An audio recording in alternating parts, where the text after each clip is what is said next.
날마다 솟는 샘물과 함께하는 오늘의 큐티 시간입니다.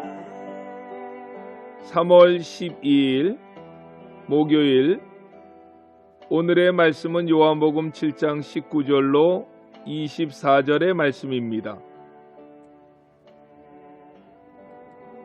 모세가 너희에게 율법을 주지 아니하였느냐? 너희 중에 율법을 지키는 자가 없도다. 너희가 어찌하여 나를 죽이려 하느냐? 우리가 대답하되 당신은 귀신이 들렸도다. 누가 당신을 죽이려 하나이까? 예수께서 대답하여 이르시되 내가 한 가지 일을 행하매 너희가 다 이로 말미암아 이상히 여기는도다. 모세가 너희에게 할례를 행했으니 그러나 할례는 모세에게서 난 것이 아니요 조상들에게서 난 것이라. 그러므로 너희가 안식일에도 사람에게 할례를 행하느니라. 모세의 율법을 범하지 아니하려고 사람이 안식일에도 할례를 받는 일이 있거든 내가 안식일에 사람의 전신을 건전하게 한 것으로 너희가 내게 노여워하느냐? 외모로 판단하지 말고 공의롭게 판단하라 하시니라. 새로운 아침입니다. 오늘도 하나님의 지켜주심이 우리의 삶 속에 충만하시기를 기도드립니다. 요한복음 7장은 예수님의 공생의 3년 사역 중에 절반을 지나서 후반부에 들어가 있었을 때의 일입니다. 그동안에 예수님께서 행하신 많은 일들을 통해서 예수님에 대해서 많은 사람들에게 알려졌습니다. 자연적으로 사람들의 대화의 주제 속에는 예수님의 이름이 자주 등장합니다. 어제 보았던 12절의 말씀처럼 어떤 사람은 예수님을 좋은 사람이라고 평했고 어떤 사람은 무리를 유혹하는 자라고 평하기도 했습니다. 이 사람들 가운데 유대 지도자들은 예수님에 대해서 항상 부정적인 사람들이었습니다. 그들 가운데 과격분자들은 오늘 본문 20절 말씀처럼 예수님을 미쳤다고 몰아세웠습니다. 요한복음 8장 48절, 52절, 10장 20절로 22절에서도 볼 수 있는 바와 같이 예수님의 말씀의 권세 앞에서 할 말을 잃거나 혹은 하나님의 능력이 아니고서는 할 수 없는 놀라운 기사이적을 주께서 행하시는 모습을 보았을 때 그들은 예수는 미친 자 혹은 귀신 들린 자라고 몰아세웠습니다.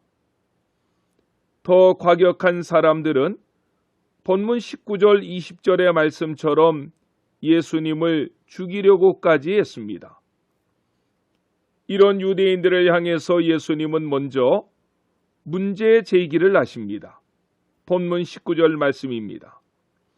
모세가 너희에게 율법을 주지 아니하였느냐? 너희 중에 율법을 지키는 자가 없도다 라고 말입니다. 실질적으로 유대 지도자들은 모세의 율법을 생명처럼 여기는 사람들이었습니다. 오늘날도 마찬가지입니다. 몇 년 전에 성경 지리 탐방차 이스라엘에 갔다가 유대인의 호텔에 머물렀습니다. 토요일 날 엘리베이터를 탔는데 내가 층수를 누르지 않았는데도 매 층마다 엘리베이터가 섰고 깜짝 놀라서 저는 지배인에게 물어보았습니다. 그럴 때 지배인은 그 엘리베이터는 세베스 엘리베이터라고 말했습니다. 유대인들이 안식일에 엘리베이터에 손을 내밀어서 자기가 가고자 하는 층수를 누르면 안식일에 일한 것이고 그것은 안식일을 범한 것이 되기 때문에 각 층마다 자동적으로 설 수 있도록 세팅을 해 놓았던 것입니다. 그만큼 유대인들은 모세의 율법을 지금까지도 철저하게 지키고 있습니다. 그런데 그들을 향해 주님은 너희 중에 율법을 지키는 자가 없도다 라고 도전하셨던 것입니다. 이 말씀의 논리를 끌어가시기 위해서 예수님은 안식일에 행했던 한 가지 사건을 끌어올리십니다. 24절 말씀입니다. 모세의 율법을 범하지 아니하려고 사람이 안식일에도 할례를 받는 일이 있거든 내가 안식일에 사람의 전신을 건전하게 한 것으로 너희가 내게 노여워하느냐라고 주님은 말씀하셨습니다. 예수님께서 안식일에 사람의 전신을 건전하게 한 사건이 무슨 사건일까요?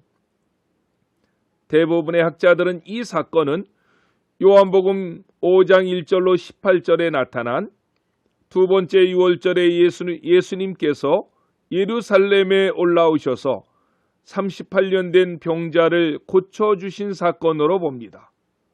이 사건이 큰 이슈가 되었고 유대인들이 예수님을 핍박하게 된 첫 번째 계기를 만들었습니다. 왜 이 사건이 큰 이슈가 되었으며 유대인들이 예수님을 핍박하게 된 결정적인 동기가 되었습니까? 요한복음 5장 9절 말씀 때문입니다. 이 사람이 곧 나아서 자리를 들고 걸어가니라. 이날은 안식일이니 라고 했습니다. 즉 38년 된 병자를 안식일에 예수께서 고쳐주심으로 예수님은 안식일을 범한 자라고 유대인들은 생각했던 것입니다. 요한복음 5장 16절 말씀을 보십시오. 그러므로 안식일에 이러한 일을 행하신다 하여 유대인들이 예수를 핍박하게 된지라 라고 했습니다. 예수님은 초막절에 예루살렘에 올라오셔서 유대인들과 논쟁을 벌였던 자리에서 그들을 향해 먼저 너희 중에는 모세의 율법을 지키는 자가 없도다 라고 도전하시면서 예수님의 안식일에 행하신 사건을 의도적으로 끌어오신 것인데 그렇다면 왜 예수님은 이 사건을 의도적으로 끌어오셨을까요? 그것은 그들이 안식일에 할례를 행하는 사건과 비교해서 설명해 주심으로 그들이 얼마나 영적으로 눈이 멀었는가를 깨우쳐 주시기 위함이었습니다. 유대인들은 남자아이가 태어나면 태어난 지 8일 만에 할례를 행했습니다. 그런데 그 아이가 태어난 지 8일째 되는 그날이 안식일이라면 그날에 할례를 행했습니까? 아니면 행하지 않았습니까? 유대인들은 레위기 12장 3절에 근거해서 그 아이의 할례를 행할 날이 안식일일지라도 할례를 안식일에 행했다는 것입니다. 안식일에 할례를 행하면서도 그들은 도리어 율법을 지켰다고 생각한 것입니다. 그 사실을 예수님은 착안하셔서 그들에게 이런 논리를 가지고 하나님의 말씀을 선포하는 것입니다. 유대인들은 남자아이가 태어나면 8일째 되는 날에 설령 그날이 안식일이라 하더라도 할례를 행함으로 안식일에 신체의 한 부분을 회복시킨 것이라면 그 안식일에 신체의 일부가 아닌 그 사람 전체를 회복시키고 고치는 일은 얼마나 정당한 것이고 그 율법을 온전히 지킨 것이냐라고 예수님은 반문하고 계신 것입니다. 그러면서 24절의 중요한 말씀을 예수님이 하시면서 그 논쟁을 일단락하십니다. 외모로 판단하지 말고 공의롭게 판단하라 하시니라고 말입니다. 무슨 말입니까? 안식일 규례를 문자적으로 지키는 여부보다 안식일의 정신이 무엇인지를 아는 일이 더 중요하다고 강조하시는 것입니다. 본질이 중요하다는 것입니다. 본질이 무엇인지를 깨닫고 살아야 합니다. 본질과 정신을 잃어버리고 문자만 가지고 고집하는 것은 율법을 지킨다고 하지만 실제로 율법을 지키지 않는다는 것입니다. 예를 들었던 세베스 엘리베이터 이야기는 얼마나 넌센스입니까? 예수님이 오신 지 2000년이 지났는데도 아직도 유대인들은 껍데기만 가지고 자랑하고 있습니다. 참으로 불쌍한 사람들입니다. 우리 중에서도 이런 사람들이 없기를 원합니다. 성경이 우리에게 가르치는 본질적 교훈은 하나님의 사랑으로 영혼을 살리는 것입니다. 오늘 하루도 내 삶 속에 껍데기만 가지고 사는 어리석은 삶이 아니라 말씀의 본질과 의미를 깨닫고 이 땅에 살면서 하나님의 뜻을 실현해 가시는 안천의 모든 성도님들이 되시기를 예수님의 이름으로 축원합니다. 기도하시겠습니다. 사랑의 주님, 주님은 외모로 판단하지 말고 공의롭게 판단하라고 말씀해 주셨습니다. 말씀의 정신, 내용, 의미, 뜻을 잃어버린 채 예수님 당시 유대인들처럼 껍데기만 가지고 거룩한 자처럼 스스로 속이지 않게 하여 주시옵소서.